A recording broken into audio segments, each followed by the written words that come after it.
Welcome to the Lifting Lounge podcast. Join your hosts, Josh Parkin and Jack Buffery, as they give you the knowledge and the tools to take your physical and mental performance to the next level.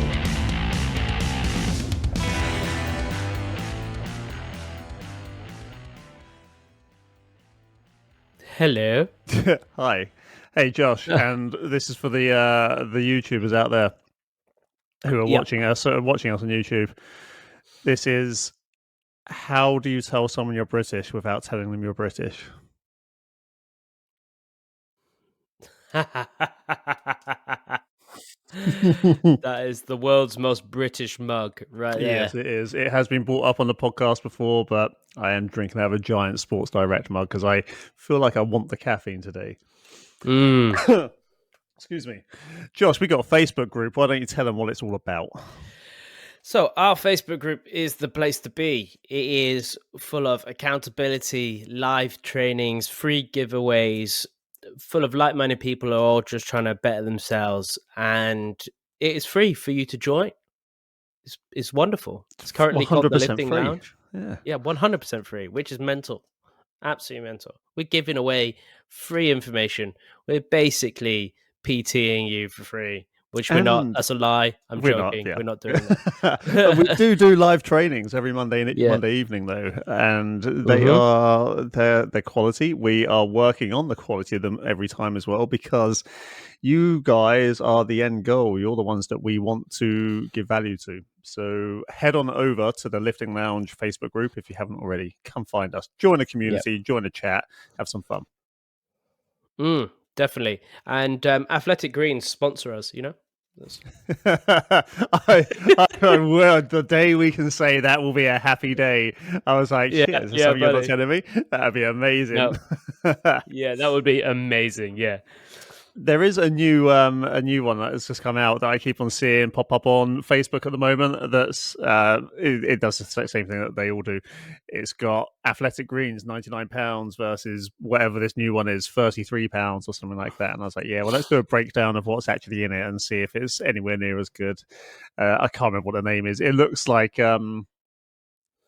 it's like all colourful and stuff like on the packaging. I can't remember what it's called, but is this the one you sent me before? I think this is the one you sent me before. No, it wasn't. The one I sent way less. Yeah, the one I sent you before was something else, which one of our clients recommended. But no, it's a different one from that. But again, it's probably still not the same quality. But I'm going to have a look to see what's in there because you never know. So what else do we have, Jack? We have... I can't think of anything smart to say again. I should prepare for this. We have the RDA system. The RDA system will actually help you think clearer. But it is our one-to-one PT program, online program. Basically, the benefits of online training are it's all on your schedule. We can give you as much or as little information as what you need so you're feeling like you're in control, you're not overwhelmed, and we can build it up from there. You get to use your environment, and that includes whatever gym equipment you've got access to, whether you go to a gym or not, whether you're just working out at home.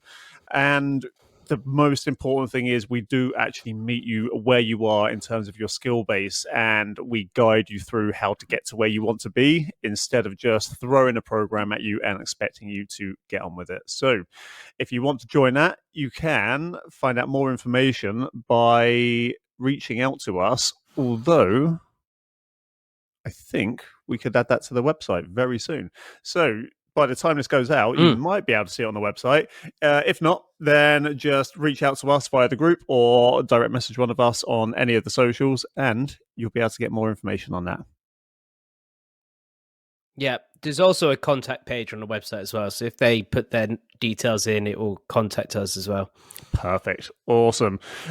The website is providing some fun for me at the moment. I am developing something on that website. Just a sneak peek of what's coming up. I am working on a members area, which has got some very interesting stuff in it. I haven't even told you any of this yet, by the way. I've just been doing it in the background. It's got some. No, I don't know what's going on. It's got some interesting stuff in there, but there is an areas member coming. I'm not quite sure how. An areas member. Is that what I just said?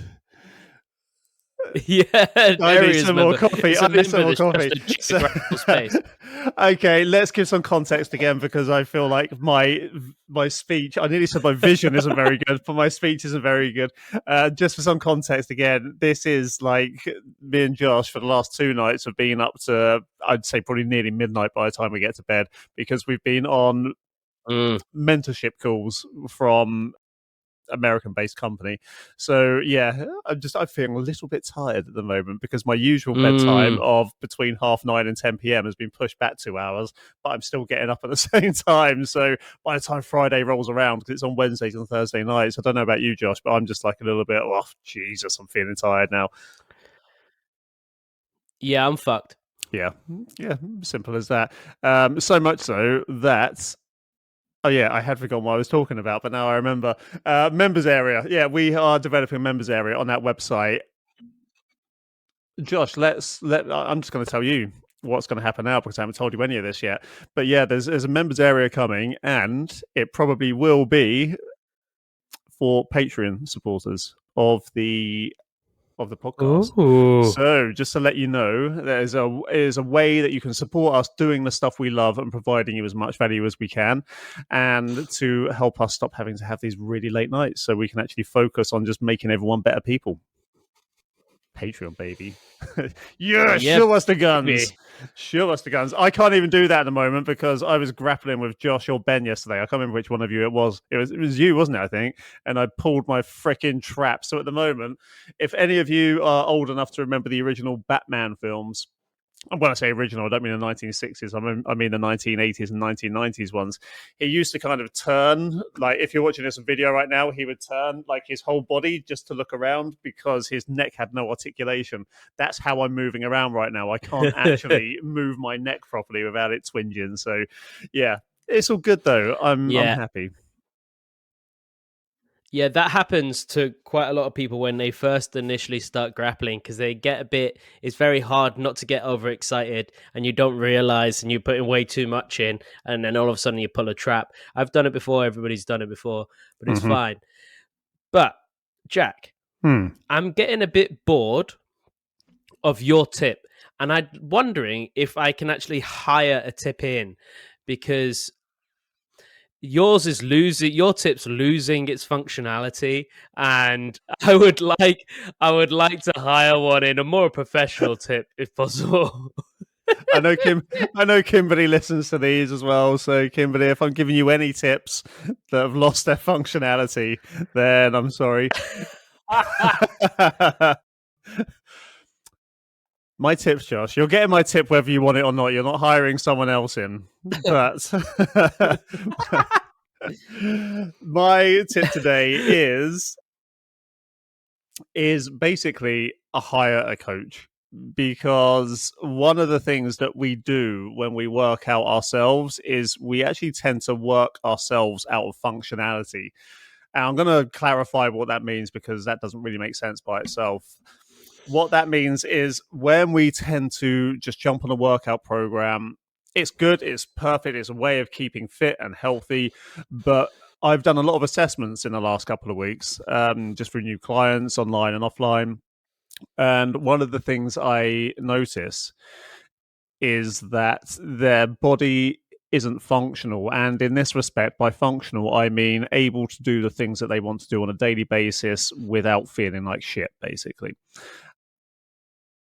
And the problem is, if you are working out and you don't know what you're doing, it's very easy to lean into the way that the body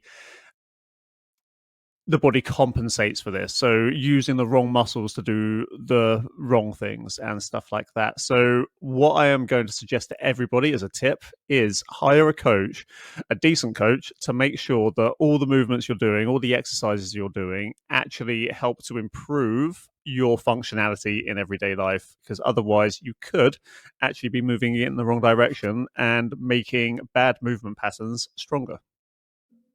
Yeah, definitely. It's not a case of having to have a coach all the time. It's a case of sometimes it's good maybe once a year even, just to get a coach and to go, all right, I need you to just look at what I'm doing, because I'm not sure if I'm doing this right or not, because like even coaches need coaches. It's a case of getting somebody to come and look at your stuff. And also, if you're having like an extended plateau and you're really struggling to progress, then getting a second set of eyes in to go, oh, actually, have you thought about doing this? Or maybe you're just doing this wrong, change this up, and then all of a sudden you start progressing. So it can be used as just like a yearly assessment, like you would with going to the doctor, but having a coach and just have a quick rundown of everything you're doing. Go, oh, okay, that's easy. Let's change that up.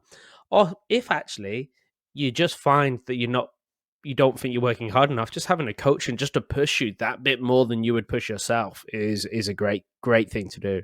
Yeah, all good points. And the last point I'm going to make on this one is that when we're working out by ourselves, we tend to default to the things that we are best at, which is, again, just going to reinforce all those other muscles that you're using. And you're probably not going to get enough variation in your program. You'll probably stick with the same rep range, the same moves, doing it in the same ways. So if you hire a coach, they'll be able to change up your programming. And that's when you can almost get, even if you're seasoned lifting, you can almost get newbie gains again if you've been doing the same stimulus for so long, if you change it up. So hire a coach, get functional again, understand how your body moves. One of the other points I wrote this, sorry, I just said the last point was the last point, but this is the last point. One of the reasons I wrote this is because weightlifting, especially, even the ones that are quite technical, like a squat, like a deadlift, or like the Olympic lifts, they're not made to be complicated. They're not designed to be complicated. They're actually made to align with the way our bodies are supposed to move. But because we have built these non-functional muscle activations, let's say that, because we've done these non-functional muscle activations that do things in the wrong order, that's what makes these lifts hard. I'm talking about the actual movement, not the weight here, but you see it all the time with squats, deadlifts. They shouldn't actually be difficult. It's just the weight should, but the actual movement should feel natural. But it's only because we've trained ourselves into dysfunction that we can't actually nail them and make them feel easy. Yeah, I mean, that's perfect. It's definitely a good idea. I think everybody should try it at least once, even if you're a coach, especially if you're a coach, because sometimes if you're a coach, it's easy to let your own ego or your own style of training take over, when actually sometimes it's good to do different. We're quite lucky where we work that there's a few of us coaches in the same place, and we all kind of have slightly different ways of doing it and assessing things, so we can compare our styles and see things in a different way to the other person. So we very often discuss different ways of doing things, or say, actually, have you thought about doing it this way? Or actually, maybe that's quite wrong. You need to do this. So definitely, if you're a coach as well, hire a coach just once or twice. I know so many coaches that train under a different coach.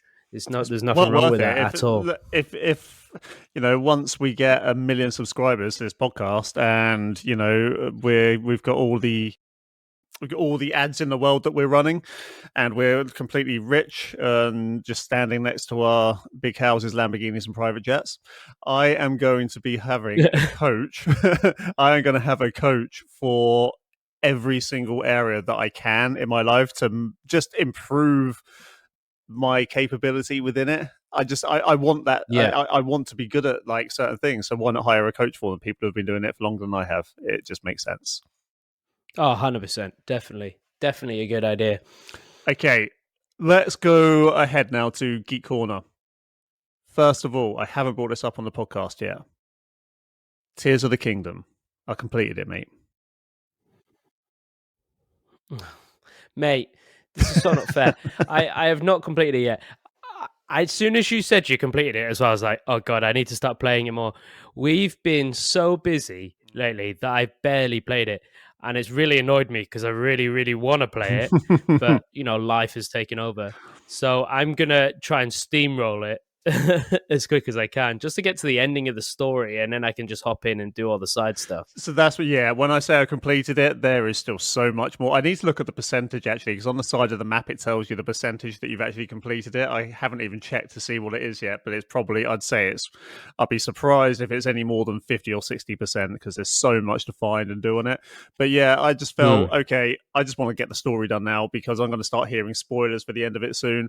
And there is an epic ending to it. There was something that happened that I should have clocked it was going to happen, but I didn't, and it was epic. In terms of the gameplay, I'm going to say it was easier than some of the other bosses in the actual game to complete, but that was the same with Breath of the Wild as well. But in terms of just the story scope and the scale of the action piece that's happening, it is quite fucking epic. So it was really good. I'm very happy I've completed that now. And I'm probably just going to dip into it every now and then just to do a few shrines and stuff like that. But I'm not, it's definitely taken a backseat. I think I'm lucky in the fact that I had 5 days off when I picked it up, and I front loaded my time with it, and it just allowed me to get quite really far ahead into it. So yeah, it's definitely worth it. You're going to enjoy it when you complete it. Yeah, definitely. I need to complete it. So obviously, don't spoil it. But the story, you've done quite a lot of diving into the lore. And did it end how you expected it to end, or did it surprise you?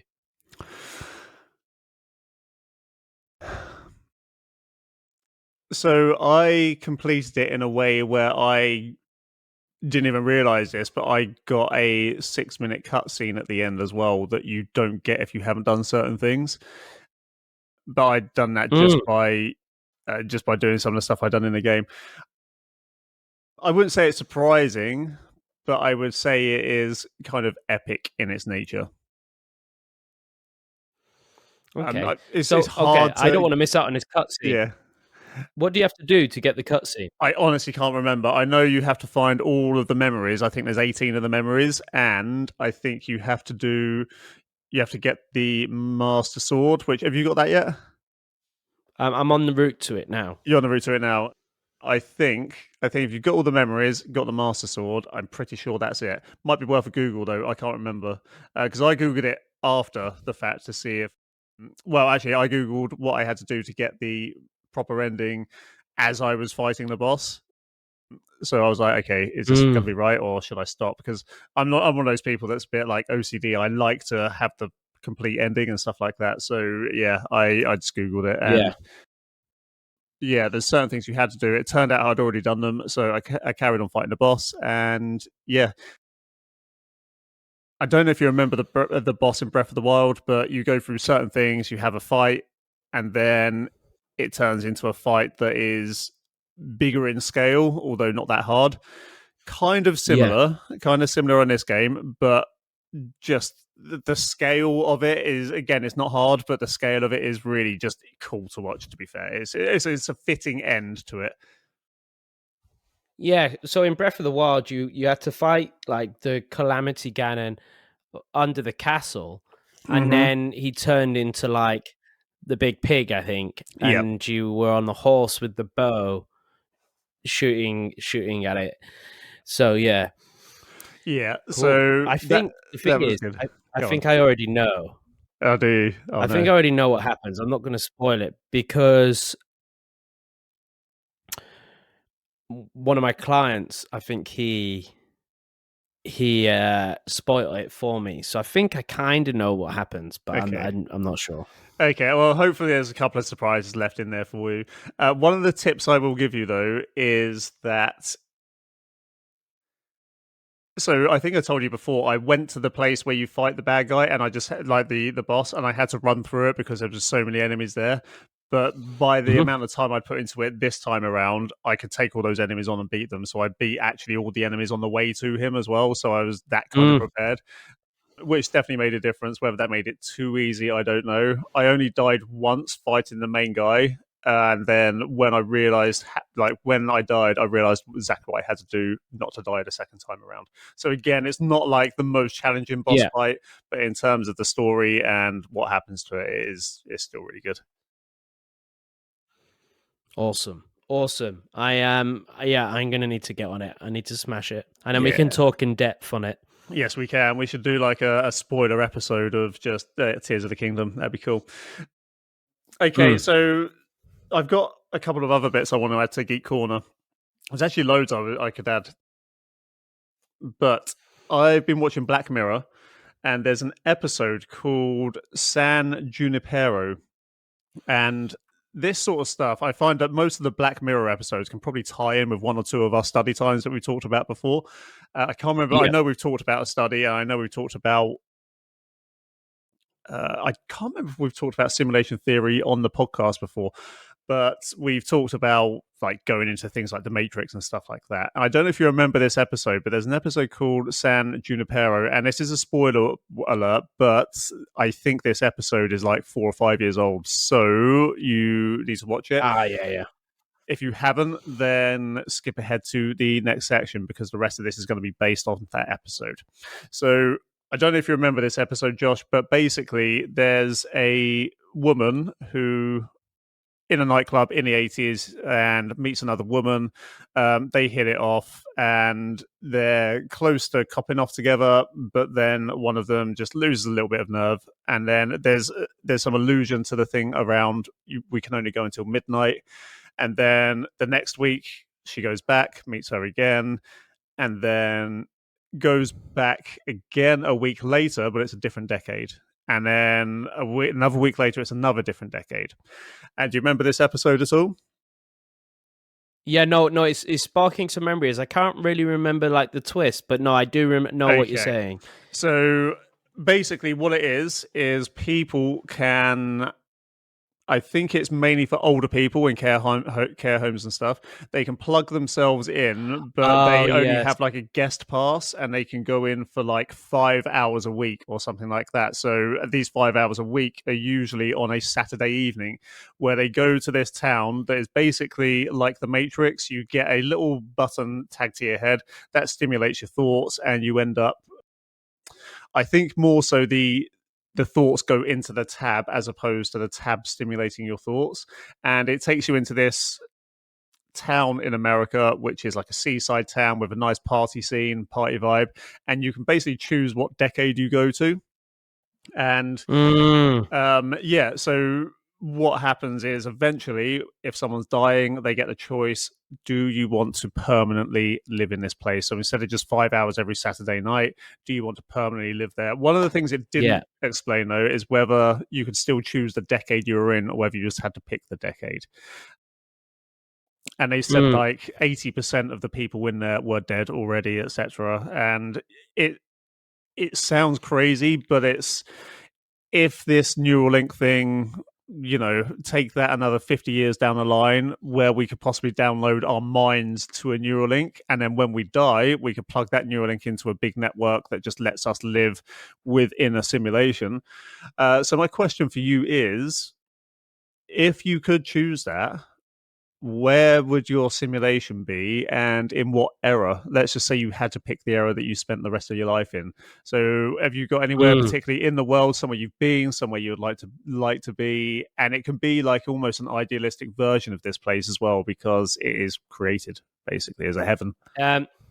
Mine's cheesy as shit as well. Go on. So, yeah, no, do it. Firstly, I want to say, I think that Black Mirror episode is one of the only episodes which is actually really wholesome. Like that one's one of the only ones which is really nice. Yeah. And afterwards you don't feel horrendous from, because the rest of them you're like, oh fuck, this is horrible. Do you want to know one of the only wholesome ones? The one I nearly had to skip because it made me feel so uncomfortable was the one with, oh shit, what's her name from Jurassic Park films? The new Jurassic Park films. The redhead. She directs all the Star Wars stuff. The social media one. Yeah, that made me feel so uncomfortable. I nearly, because it just didn't make me feel happy in the slightest. I almost did not enjoy watching it. I nearly had to turn it off because I was like, this is almost where we're going, and it is fucking horrible. So yeah, that was not very nice. But yeah, this one it was like, okay, it had a couple of awkward moments in it, but it, like you said, it is one of the only ones that ends up being quite nice and wholesome. So, but yeah. In terms of basically, if you could pick your heaven, because they done it cleverly, they used Heaven is a Place on Earth as like the soundtrack for it as well, which is basically what it is. If you could pick that, where would it be and what era? So there was a period of time in my life where I had the freedom of being an adult, but not the worries of being an adult. And I just moved out for the first time, and I was living in and it sounds a bit rough, but I was living in a 8-person bed sit. So I just had a room with a toilet in it, shared bathroom, shared kitchen. And I just met my wife, and I was living in this little bed sit, earning just enough to like eat. I was training, and we were going to the beach, just having fun. That like period of time in my life was so like free and just like no worries about anything. And we were just like young and just having fun and enjoy. I mean, I'm 30. I'm talking like I'm 80, but you know what I mean? It's yeah. But like, I didn't have a mortgage and all that sort of stuff. I didn't have all these worries. And we were just like kind of bussing around, eating. I literally lived off a George Foreman grill, and it was great. I had a bed with a TV at the end of the bed that I'd play video games in or watch TV, and then we'd go out and then go to the beach. That period of time in my life, it would either be that, where I'd always go back to that, or it would be if it were going like specific location. I haven't been to many places in the world, and I do want to change that. But I would go back to the Rockies in Canada because that place genuinely blew my mind. That like literally blew my mind. But if I did the Rockies, but maybe like back in the 90s, because I feel like the 90s was just, it's the best decade ever. Like the 90s was the best decade. There's no two ways about it. Okay, that's really cool. I like that. And that freedom element. But the thing is, because you're creating your own kind of heaven on this, you could take exactly that lifestyle and put it into the Rockies, because it's your decision. So that's absolutely fine. There is no problem with that at all. I like that. And that's nice and wholesome in itself as well, mate. That is good. Yeah. What about yourself? As standard, I haven't really thought about this. Yeah, of course. Yeah, of course. I don't know. I guess the most free I felt was probably it was actually my later 20s, funny enough. And I just realized I had the freedom to go anywhere and do anything I wanted. And that was just quite a nice feeling. And I was earning money enough just to do some bits, like to like yourself, do the things I wanted to do and go out and have fun. In fact, when me and Kimberly first met, that was like right around this time. And that was, how old was I then? I think I was 32, I want to say. Yeah, about 32. And that for me was just great, because I didn't have any commitments anywhere else. I'd met Kimberly, and every weekend we would just go. It was almost like that episode, because every weekend I was working in Plymouth. I had to travel down to Falmouth to see her, and I think it was that same sort of thing that you're saying, because I would leave Plymouth behind me, come down to Falmouth, and every weekend we would just go out, have fun, go to the beach, go for walks, have meals and stuff like that. And that just felt lush. That felt like such a good thing to do. So probably something like that. And when we were watching the air show the other week, last weekend, I think I said to you before, I can see sometimes why this place is called California, because it was just so nice. The sun was shining. It looks amazing. Everything looked really nice. So in terms of location, it probably wouldn't be far off here. But if it wasn't in this country, it would probably be somewhere where I could just go out exploring and adventuring all day. It depends how big of a place you're allowed to like explore, but yeah, it would probably be like, I don't know, somewhere in Asia or something like that, just where we could go out and exploring, but where there's beaches and stuff as well. Just something to keep us interested the whole time. Man, it just sounds awesome, doesn't it? Yeah, We need to create that lifestyle. That's the goal. Hell yeah! I don't want to wait till I'm dead. Fuck that. No chance. Morbid talk. Yeah. So, listeners, if you have an idea of what your ideal place would be, let us know, because it's interesting to think about it, isn't it? And the other thing to think about is what's stopping you being there right now. Are you working towards being there right now? Yes. Okay, let's go on to Fit Talk. And again, this is inspired by the rolling around on the mats that we were doing yesterday. Despite my pulled trap, and which has now gone across my other shoulder somehow as well. It's a pain. But what I want to ask you, Josh, is why do you think we don't play anymore? So that's that. Yeah, go on. Yeah, in my opinion, playing like we used to do when we were kids, playing tag, like playing all those like fun games that you used to play, probably would be so beneficial to adults, just because you'd have to move in ways that the adult body is not used to moving in anymore. There is actually a film called Tag. Have you seen that? It's quite funny. Jeremy Renner and stuff in it. Yeah. But yeah, it's a thing like, why don't we play anymore? And why would we probably look with disdain and like think people are weirdos if we saw them playing now? That's the other part of this question. And the other part is, what do you think we should be playing if we were? This is brilliant, because this is kind of the style of training I'm falling into right now. So my workouts at the moment, there's like an element of strength, but then I have 10 to 15 minutes within each workout where I have a concept and I just play for 10 to 15 minutes within that concept. And so, like, for instance, one of my days is handstands. I have 10 to 15 minutes to play around with handstands with various different positions. How predetermined is that concept? Is it like, how far ahead do you say, right, this is what I'm going to work on in that session, this is what I'm going to work on in that session? Is that part of your programming, or is it like more? Yeah, so okay. The programming is like, for instance, the handstands, I'm currently working on strength through one arm. So there'll be like, I'll balance on a block, or I'll balance on a foam roller, or something along those lines. So there is rules to the game, you know, but there's still a game in the sense that I get to play around with it, and there is a bit of freedom with it. So there is some rules, but if I go, actually, I think I can move on to doing something a bit different, maybe walking around or try something different, and then I'm allowed to do that as long as I stay within the restraints of a handstand and positions, you know. So that's kind of the way my training's going, because I'm quite, as you've probably seen with us doing these like striking and grappling, I'm very playful in my approach to striking and grappling and stuff like that. I'm not so much aggressive. I'd rather be mischievous and like tag people and do all of this sort of stuff. That's how I like to go. So I really enjoy that style of training. One of my favorite kind of coaches for that is Ido Portal. I don't know if you've heard of Ido Portal before. Yeah, he's amazing. And that's basically his. Yeah.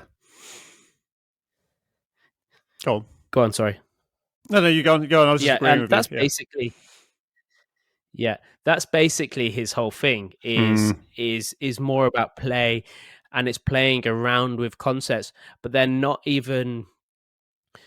He's trying to go as far from traditional training as possible. So trying to go as far from traditional programming as he can, and going more into the play aspect and being playful and with movement in general and all of that sort of stuff. So that is something I think we do more, or you just have to try to. It's hard. You have to set boundaries, but not set boundaries at the same time. There needs to be some rules to the game, but then allow people to break the rules once they've kind of earned the right to break the rules. Yeah, that makes sense. And the thing I bet, so Ido Portal, he's the one that like went through all the animalistic movements and stuff like that of Conor McGregor and loads of other people. And he's also a massive advocate of just hanging from a bar as nature's chiropractor to help all the things come out of the body quite well. And whenever you see videos of this guy, he's literally just rolling around on mats and moving in different ways around mats, just using his body. And it's almost with childlike curiosity, he's exploring what he can do with his body in any given movement range, which is perfect. And I think it is a forgotten art that most adults just don't do anymore. And like you said, Josh, like as we were warming up for the striking yesterday, you were rolling around on the mats, you were having fun, getting your body loose, getting your body ready, and stuff like that. And I think that's great. I've actually been looking around my gym, which I'm sitting in now, and thinking, well, what can I get rid of in here to make space for me to be able to do that sort of stuff? Unfortunately, I don't know if I will have enough space, but I do my mobility in the mornings, but I'm thinking to myself, well, how could I take that to the next level? And I think it would be just 5-10 minutes of tumbling, rolling, moving my body, keeping it feeling fresh, keeping it feeling spry, especially if you're doing that thing straight away in the morning, because that's just going to wake you up. It's going to get the whole body feeling good. And I like your idea of concepts as well. Maybe like 5 to 10 minutes or 15 minutes of a session when you're doing that concept. So if it's just a movement practice like that, like the playing, you could say, right, I'm going to turn myself into a chimpanzee for the next 15 minutes. I'm only allowed to move like how I think a chimpanzee could possibly move, and just play with those sorts of things. I think that'd be really good. Yeah, definitely. That's such a great idea. And it's making sure you pick things that you're interested in. Yeah. So not just say, if you're like, don't give a shit about handstands, don't do that. But if, for instance, say you really want to learn how to do a backflip, well, then maybe you play with jumping and jumping over things, or rolling and doing all of that sort of stuff. Or you really want to learn how to do the splits, well, then maybe you look at how can you set up things on the floor so you have to step a long distance and strengthen your muscles while stretching them at the same time, playing in that sort of aspect. Or maybe it's a coordination thing, like for instance, you was with a client the other day and you was obviously working on their reaction time, and you were getting to sprint, and then you would say turn and you'd throw a ball at them and they'd have to catch the ball. That's fun. Yeah, that's quite enjoyable thing to play. do. Yeah. Yeah, and I think so. And this brings me on to the next point of this is what do you think the best way to play, but make it at the same time bring other people into it? Because I think that could be one of the most powerful ways to bond with people again. Because when you're at school, how do you usually become friends with people? You, especially primary school, you play. Secondary school, you play sports, and in secondary school as well, if you're a lad, you're probably going to get into a bit of a rough and tumble. Sometimes get a little bit of a fight.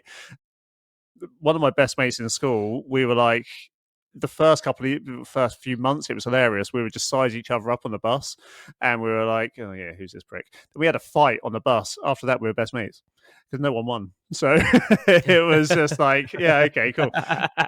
And that's how we explore each other's boundaries and stuff like that. You see this in the animal world all the time. If you have puppies, that is like, if you have a dog that has puppies, they will bite, nip, fight with each other until one of them goes too far and gets told off. That's how people learn boundaries. And in this, oh god, this is getting me onto a subject I didn't think I was going to get onto now. One of the things is, in this world now where everything's so mollycoddled and we don't have that expression of being able to be physical with each other like that, like we're restricted and we don't know those boundaries, so we turn into either arseholes or cowards. Yeah, so this is the funny thing. We were talking about this yesterday when we were doing the MMA stuff. And if anything, learning fighting, so like learning striking or grappling, and I find grappling especially sometimes, you're less likely to get into a fight when you learn how to fight, because you understand boundaries, and you understand that it's not really worth your time, and you also understand how to control aggression. You understand the rules. You understand the rules of the game. The people that trying to get into fights on the streets normally have had no aspect of play and don't understand human interaction on an intimate level, and then they think that that's how they need to, more due to their own insecurities, that's how they need to approach others to try and be the alpha or whatever it is. But from my experience doing jiu-jitsu, for instance, some of the best guys at jiu-jitsu are like the nerdiest looking guys. They're like skinny and short with glasses on. They're like maybe some software engineer from somewhere. Like you would never think, when you walk to him on the street, you would never think that guy could choke me out in about 3 seconds. But that's it's that aspect of play, or that learning how to do something like that teaches you the boundaries and teaches the rules of human interaction, and also gives you that kind of quiet confidence to be able to deal with situations easier. Yeah, definitely. And I think so if we're talking about group play, then that is one of the best things, like that kind of grappling and that stuff. And this isn't just for guys, it's for girls as well. Like you could grapple and have fun, like just testing your physicality with other people, because like when else does that ever happen? When else do you test your physicality with another human when you're an adult? Just very, very rarely happens. So that is a good place to do it. I genuinely think I reckon this would work really well in a corporate setting, by the way, just arrange a game of tag couple of times a week. Like I guarantee people would hurt themselves the first few times, so you might need to warm up her stuff a little bit first. But Jesus Christ, that would be so good for the body, for the mind. It'd be great at team bonding. It would create laughter, and it would just be, because you're moving, you're dodging, you have to change directions. I genuinely think that could be one of the best things you could do. And it just incorporates everything, and it wouldn't have to be like a massive area. Just like make a massive, well, not massive, just pick a field somewhere and say, look, you're not allowed out of these boundaries, and we're going to play tag now. And I think that'd be amazing. I think that'd be so much fun. I've done I did a seminar once at a retreat, and one of the tactics I used to create play, but also get people moving within a group and have fun, was I blew up a load of balloons, and they all stood in a circle, and I was like, right, the balloon's not allowed to touch the floor. Here's one balloon. But then there was just one balloon in the ring, and then I added another one, then I added another one, then I added another one, until they're all like, oh shit, running around trying to knock these balloons up, all laughing, all kicking these balloons around, but also moving more, stretching in ways they wouldn't normally stretch, and it created fun, which is great. Yeah, and that's what people aren't used to. It's just that fun thing as well. And it'd be good to get away to you hear this word all the time now, I want to normalize something. And to be fair, one of the ones that does actually need to be normalized is playful movement in a workplace, in normal life, in whatever. I think that'd be a really, really good, powerful thing to go. So yeah, guys, see if you can play a little. But don't play with yourself too much, you'll go blind. Let's move on to study time. The study time is actually going to be a quick one, because it's not crazy in terms of what it is. But again, I just like to think outside the box and think where this is going to go. And especially with our industry, I can imagine it becoming a very prominent industry very, very soon. And this is from June 28th, 2023. As of the recording of this episode, it's 2 days old. The source is Optica, which I actually haven't gone into the source of this. I'm not sure who they are, but performed by Lab Sensors, Lab Tech in the scope. So I think this is actually coming from close to the organization that's developing this, as opposed to a full-on study. And it's research they've carried out for their product. But new research describes a fiber optic smart pant for us English people, that is trousers, that can monitor movement and health. The pants can be used to detect activities such as sitting, squatting, walking, or kicking without inhibiting natural movements. And they've aimed this at an aging aging population in case of care and stuff like that. So with an aging global population comes a need for new sensor technologies that can help clinicians and caregivers remotely monitor a person's health. New smart pants based on fiber optic sensors could help by offering a non-intrusive way to track a person's movements and issue alerts of signs of distress. So basically, what this product is, this is again a quote from one of the people on the project. Our polymer optical fiber smart pants can be used to detect activities such as sitting, squatting, walking, or kicking without inhibiting natural movement, said research team leader Amaldo Leal Jr. from the Federal University of Espírito Santo in Brazil. This approach avoids the privacy issues that come with image-based systems and could be useful for monitoring aging patients at home or measuring parameters such as range of motion in rehabilitation clinics. To test their prototype, the researchers had volunteers wear the smart pants and perform specific activities: slow walking, fast walking, squatting, sitting on a chair, sitting on the floor, front kicking, and back kicking. The sensing approach achieved 100% accuracy in classifying these activities. So my mind brings up a couple of images when I'm thinking about this. One is, when people wear so like in Avatar, if you watch the making of Avatar, people wear all these dotted things all over their faces, and then on the computer screen, you see this movement, the movement tracking. Yeah. I think of that basically. And I think of, okay, applying that to, did you ever see that app? I think it's been discontinued now. There was an app called Coach's Eye. Did you ever see that? No.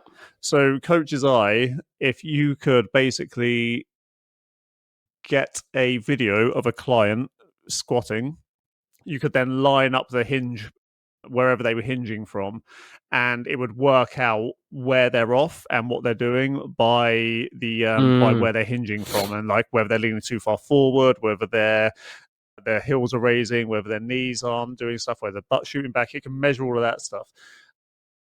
So in our industry, I think, okay, cool. If you can get someone there and you can then yourself assess the actual movement, you can see exactly what's going on.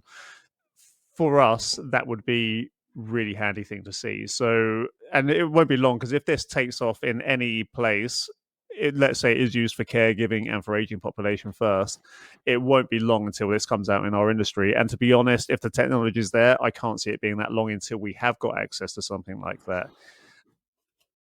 Especially for the online stuff that we do. Imagine we could have someone squatting wearing a pair of these, like it probably have to be leggings and a compression long sleeve top, and then we've got a 3D rotational model of what they're doing just based on their clothing. That is going to give us so much feedback to see what needs adjusting. But this sort of technology, I can see endless possibilities for it. Yeah, the main thing it makes me think is that we have so many clients that come in with lots of imbalances, say one hip's tighter or weaker than the other, or this, that, and the other, or like one leg slightly turned out, or they've got a bit of scoliosis because of the way they sit. What you could do is get somebody to wear, say, this gear, if you could go full body as well, for like 2 weeks. And it would assess just how they walked normally, how they sat on a regular basis, how they did this, this, and this. Because a lot of the time, if we only got them 3 times a week, we're spending 3 hours a week battling the rest of the hours in that week where they're just holding themselves wrong or leaning into one side or doing all of these things. So then we could get a full assessment of how they move just on the day-to-day, and then go, okay, this is what you need to change. This is why your hip's hurting, because you've been sitting like this for however many years, and we need to change that to then help everything else. Yeah, definitely. I think, and that would be amazing just to have that data there. It's the same with when people start tracking food. Like when people start tracking food, they probably end up eating healthier by default, even if we told them not to. And it's the same when people are with us in person. People probably adjust the way they move, even if they don't feel like they're doing it on purpose. But I think, like you said, if someone could wear this stuff for 2 weeks, their mind wouldn't be switched on for 2 weeks, so they would go into what their natural patterns are. And especially if we can give feedback on the fly as well. I mean, we're kind of talking ourselves out of jobs here, but just simple moves like a Pedersen step up, if you can get it to analyze that and then get instant feedback, say on a screen in front of you saying your hip is dropping too fast, either regress the movement or try a different movement. Do you know what I mean? If it was like compare, oh Yeah. god, this is going again in a completely different thing. I'm getting excited now. If you pair this technology with AI, then you've got something that can say, okay, this is too challenging for you, let's regress it to this, and then when you've perfected this, we will progress it again. Like, this has got a lot of potential application. Yeah, so the other thing that I just thought of then is if you had it in such a way that it could understand whether or not you were getting proprioception, you could also then link the material up with like a TENS machine. And then if, for instance, during an exercise, you're not getting the correct proprioception, it activates the TENS to then send the signal to the muscle to switch it on. So then you can kind of pair the two together, connect that, and then start working a muscle better. Oh man, this is mental. I mean, and it's mental, but the most interesting thing for listeners who aren't into this world at all, who might not know like what these things are we're talking about and how far off it is, everything we've just said with this study, taking this study at face value, everything that you've just said, Josh, is possible to be able to do that already. The only thing that might be missing is the communication, and you'd need someone to write the AI program to give all that feedback. But there's nothing stopping this from being developed over the next 12 months, which would be a really interesting thing to see. Yeah, I thought it was really cool. I like the idea of it. It has so many applications, and I think it's going to be in way more industries than ours as well. It'll be good for sports, yes, definitely, but even things like military applications for pilots, just to see what their body's doing in certain times. And this is like where you see futuristic sci-fi films as well, where it's measuring all people's vitals at the same time. Like this sort of stuff. It wouldn't surprise me if we see Brian Johnson using this sort of stuff soon as well to like measure gait and like posture and all of that sort of stuff. Just, he measures everything. Why not measure a few more things as well that don't take any time out of his day? Mate, technology's getting crazy. Yeah, it really is. Yeah, I like the idea. I'd love to be able to fund some of this stuff. Do you know what I mean? Just like say, okay, cool. Let's see if we can make this. That would be so fucking cool to do. The thing is though, this is all they're letting us see. We don't know what they're not letting us see. So this is probably not even touching the surface of what's currently being developed. No, and let me find it. I swear I read it earlier on. So the researchers created a multiplex sensor system with 30 measurement points on each leg. So, I mean, 30 measurement points on each leg, that's insane as it was. The algorithm to defend... Where is it? I read somewhere, I think the material itself is 1 millimeter thick.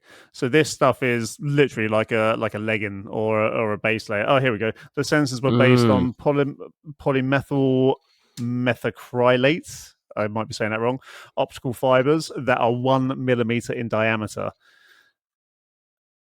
The researchers created sensitive areas in the fibers by removing small sections of the outer cladding fiber core. When the fiber bends due to movement, this will cause a change in optical power traveling through the fiber and can be used to identify what type of physical modification was applied to the sensitive area of the fiber. And this could be used for everything. It would be so cool just to see the application of this, to be fair. Mate, it's exciting times ahead. It is. And remember when we were talking about that fake skin? Like, imagine this technology applied to that fake skin as well, and then you got all sorts of weird stuff going on. But let's not get into that territory right now, because we've been almost recording for an hour. Episode 53, by the way, technically 54. This is insane. Okay, guys, I am going to take us on to the hot topic. And the heading for this is... But there's a little celebration wiggle there, Josh. That was good. Making your body an ambassador to your character. that just kind of fell out of my head when I was trying to think of how to word what I wanted to word. But basically, I want to give you the tools to make a plan on how to achieve the body you think will represent you in the best light. I want to do this because I want to alleviate the frustration around trying to work out what you want and what you think you should look like. This is a bit more of a mental thing than a physical thing, but it definitely combines the both.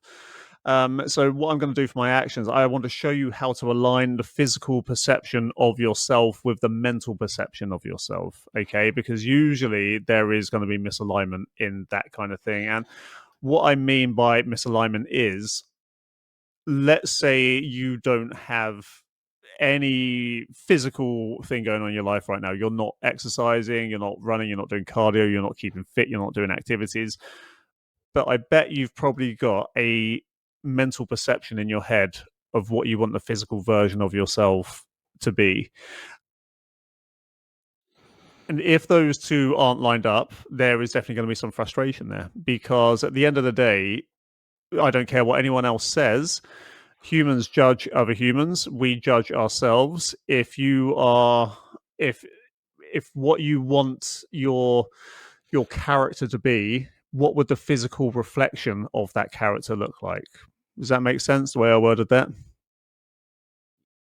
Yeah, Yeah? definitely. Yeah. Okay. I completely get it. It's a very hard thing to do, I think. And maybe sometimes because the vision you have, even, and I'm putting a slightly different spin on this, is the vision that you have of your current self may be clouded as well. Yeah. Yeah, and that is very true. So this was actually one of the last points I wrote down, but I think it's going to be very good to have this said first. When we are doing anything, if we are getting frustrated by lack of results, there's only two options available to us moving forward. Okay, that is either change the approach you're taking or change the results that you're trying to get. So come up with different results, because if you're not willing to do, this is where you have to be self-aware and ask yourself uncomfortable questions. If you are not willing to do the work it takes to have that ideal vision of yourself, or at least something you'll be happy with, then you're never going to get there. So you've either got to change the results you're after, or you've got to change the approach that you are using to try and get those results. Nothing else matters. It's either one of those two options. So that's one thing everybody has to understand. To put this into a metaphor, if I'm trying to become a millionaire, but I don't want to stop doing a paper round to try and achieve it, is that ever going to happen? It's really not. So I've either got to settle for much less than being a millionaire, or I've got to get a different job than being a paper boy. Does that make sense? That's the same with any pursuit that we do in life. Okay, if you aren't willing to do the work that it takes to achieve that result, then you have to change the approach. If you are willing to put the work in, then that is fine. You can keep the same goal, but change the approach. But the first step to this is, what is the mental vision you have of yourself? And I want to kind of keep this semi lighthearted. So I want you to think of a good vision you have for yourself. Okay, what is an ideal vision you have of yourself that you think represents your character? Because if you're listening to this podcast, you're going to be a pretty fucking cool bastard. There's no two ways about it. You're going to be a good person. So what would you like your physicality to? What kind of image do you have of that person, that badass version of yourself? What does that look like in your own head? That's the first thing you've got to understand. And then that's, how do you align that with the kind of training that you want to do? You've then got to identify where you are now versus where you want to be, which is that vision. Okay, and that is one of the most important things, because then it's about bridging that gap. So again, listener, me and Josh have a little bit of a delay in between timing. So, Josh, I'm just going to say, if you've got anything to add at any point, just kick in, because this is more of a discussion kind of Yep. topic. So, yeah, just feel free to interrupt me. Yeah. But yeah, No, with the where you are now and where you want to be, this is super important. The first part of that is super important, because a lot of people decide, right, this is where I want to be, this is what I want to do, but they don't truly understand where they are in that moment in time. So then they can't truly understand what they need to do to get to where they want to be. You know what I mean? So it's right. I want to be in I want to have a six pack. Fine. That should go. That's the most common. Yeah. I want to have a six pack. Great. So how far away from you are you now? So what's your body fat percentage? Is your body fat percentage 25%? And you need to be getting to like potentially 12, maybe sub 10. Then you've got quite a way to go to get to that point. It's not going to happen in a couple of months. So being aware of then the actual time span it's going to take to do something to get to where you want to be allows you to not get demotivated when you don't get there as fast as you initially thought. Yeah. And look, there's a thing that all humans do, because I guarantee when you look at yourself naked in the mirror, you will probably find the best angle and the best light to make yourself look good. That is not the place that you judge yourself from when you are identifying where you already are. You need to look at yourself from the worst angle, let it all hang out, and say, okay, this is realistically where I am. Now, where do I want to be? Okay.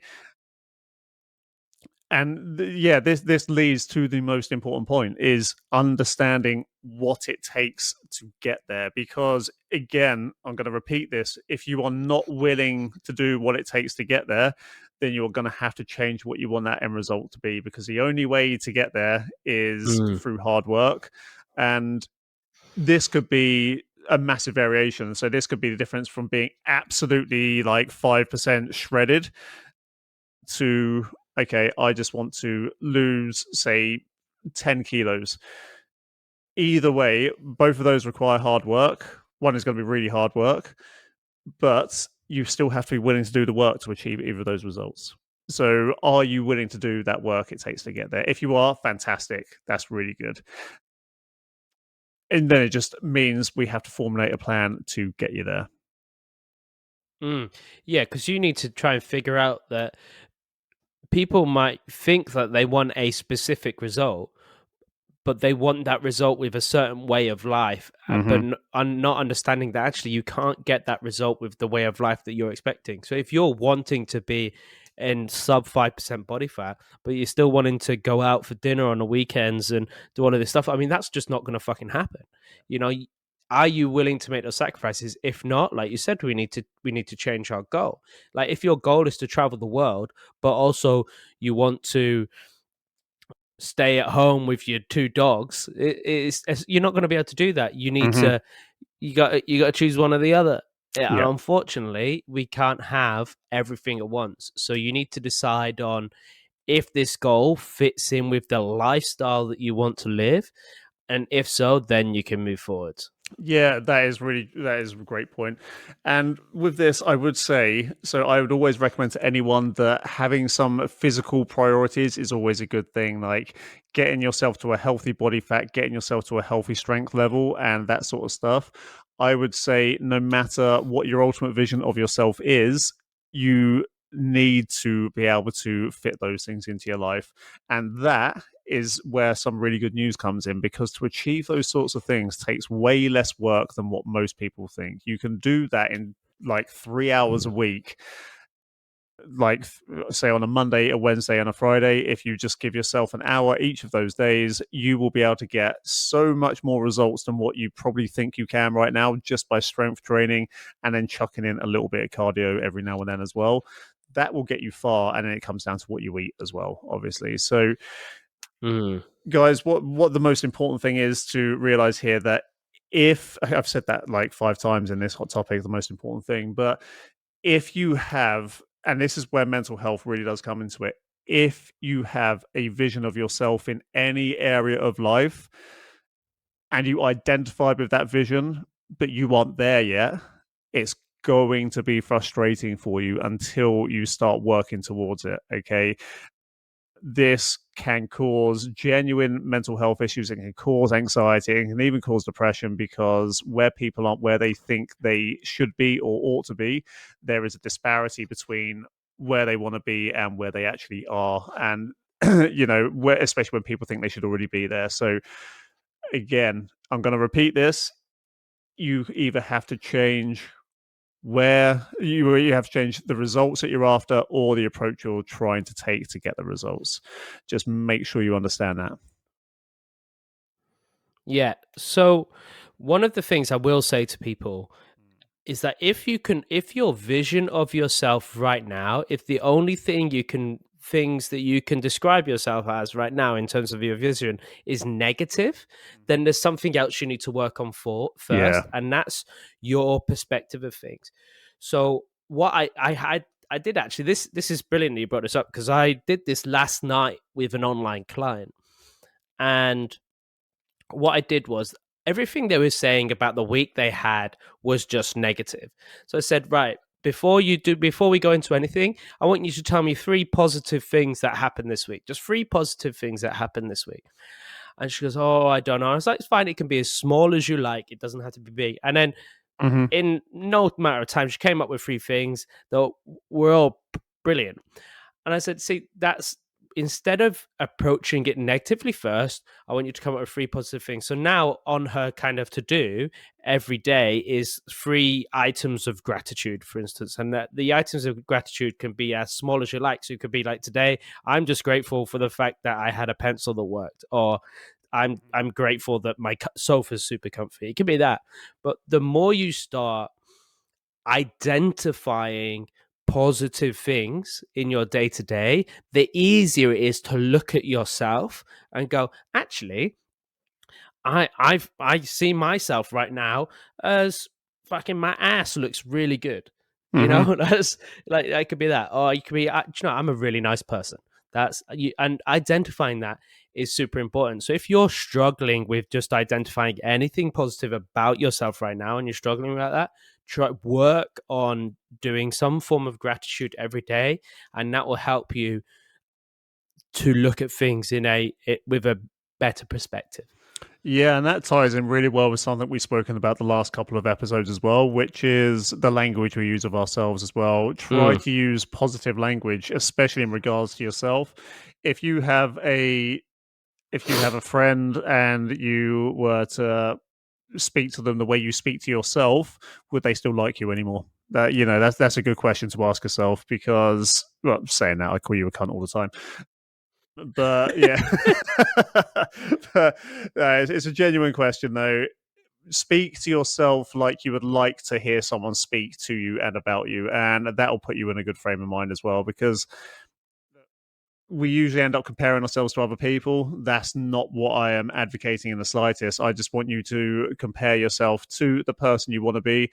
And I think I've probably come off sounding in the air of, if you aren't willing to work hard enough for an ultimate dream, then that's, then you need to change your approach. But the other thing is, do you need that ultimate version of yourself? And that ties into what you were saying earlier on, Josh, about, can you have the lifestyle you want whilst achieving these goals? A 6-pack is not the definitive version of the answer of everything you ever need, okay? But being fit and healthy, and if you've got a family, being fit enough to play with your kids and like strong enough to hold them as you age, then that is a really good place to be for the mind, the soul, the body, and everything. So just really make sure you understand, and this goes to the RDA system, okay, the results you want, but the drivers that is making you want those results, understand them as intrinsically as possible. Get to know those drivers as intimately as you possibly can, and that will give you the real reason why you want to achieve certain things. Yeah, it's so funny how we're always on the same page, because I wrote a blog earlier this week for the website that's all about understanding your drivers, understanding your purpose, because that is more important than the results you want sometimes, because sometimes you just pull a result out your ass and think that that's the one you want. Well, no, you got to truly understand what it is you want and why you want it. Yeah, I think almost that if you have the right drivers, the results come as a byproduct, because you've got the drive there. It's in the name. You've got the drive there to go get it done anyway. So you're going to achieve the result as a byproduct. Yeah, brilliant. Success is just a symptom of hard work. Yes, it is. I like that a lot. So yeah, guys, basically, if you have that mental image of yourself, understand what it takes to get there, understand where you are now in relation to it, and ask yourself, okay, am I willing to live the lifestyle that I need to achieve that result? If I'm not, then I need to adjust the result somewhat. It doesn't have to be as crazy as I've made it. Or if you are, it's like, okay, I've got the time to, and I'm willing to live that lifestyle. I need to take these actions to achieve that. But the main thing is, if you are identifying with something you are not at the moment, you're going to be constantly frustrated. So make sure that that mental image of yourself aligns with the actions you're taking. Otherwise, you're going to be pissed off of yourself all the time. Brilliant. Cool. Excellent. I think that is the end of our episode. Hour and 10 minutes in. Josh? Well, I don't know what order. Yeah, I can't remember what order we do it. Okay, it is this order. Yeah, go on. It's all right. Don't worry. What do boobs and toys have in common? I play with both. They were both originally made for kids, but daddies end up playing with them. I mean, I'm not a daddy, but I could be. Have you seen that Pedro Pascal thing? Have you seen that Pedro Pascal thing? Where he's like, yeah, I could be your daddy. Yeah, that's pretty good. All right, Josh, where can they find us? Well, you can find us on TikTok at the RDA System, Instagram at the RDA System, Facebook at the RDA System, YouTube at the Lifting Lounge, Twitter at the RDA System. Follow us on all of those things. Comment on all of our stuff. Like every single post we put out. Share us to all your friends. And message us directly because, fuck the algorithm. And you can find me at Josh from the Lifting Lounge, Jack at Jack from the Lifting Lounge. And if you go to my page now, my latest reel, well, actually, no, by the time this comes out, it won't be my latest reel. Like a reel from a week ago, you'll see a video of me falling over whilst exercising. So, honestly, that's great. It was amazing. I didn't realize how hard I was laughing at that as well. But I was just about to film Josh just doing some awesome sparring with Ben. Luckily, I pressed record at the best possible moment for me to press record. And Josh, like a trooper, has shared it to everybody. So it was good. It just shows how much, how much effort you put into those kicks. So, yeah. Wicked. Guys, please leave us a 5-star rating and review on any of the platforms you listen to us, unless you're listening on Stitcher, because that is actually shutting down at the end of this week or next week, I think. So by the time you listen to this, you might not actually be able to listen to this on Stitcher anymore. But yeah, please leave us a 5-star rating and review. Share the fuck out of this everywhere you can, because we want that algorithm to work for us, because at the end of the day, that's going to dictate how successful we are. But until next time, guys, have a fantastic weekend, I guess. This one's going to come out on a Thursday, so have a fantastic weekend. You can catch back up with us on Monday. Like and subscribe, bitches. Like and subscribe. Bye for now. I'll hit the notification bell as well on YouTube, because that also is a thing now. Just do all the stuff we can't remember to fucking tell you. Do all of that stuff. If you haven't, I tell you what, as a nice little content piece, we'll just make a checklist for you all to go through. That'll be fine. Just make sure you do that every time. Cheers, guys. Have a great weekend, and we'll see you soon. Bye.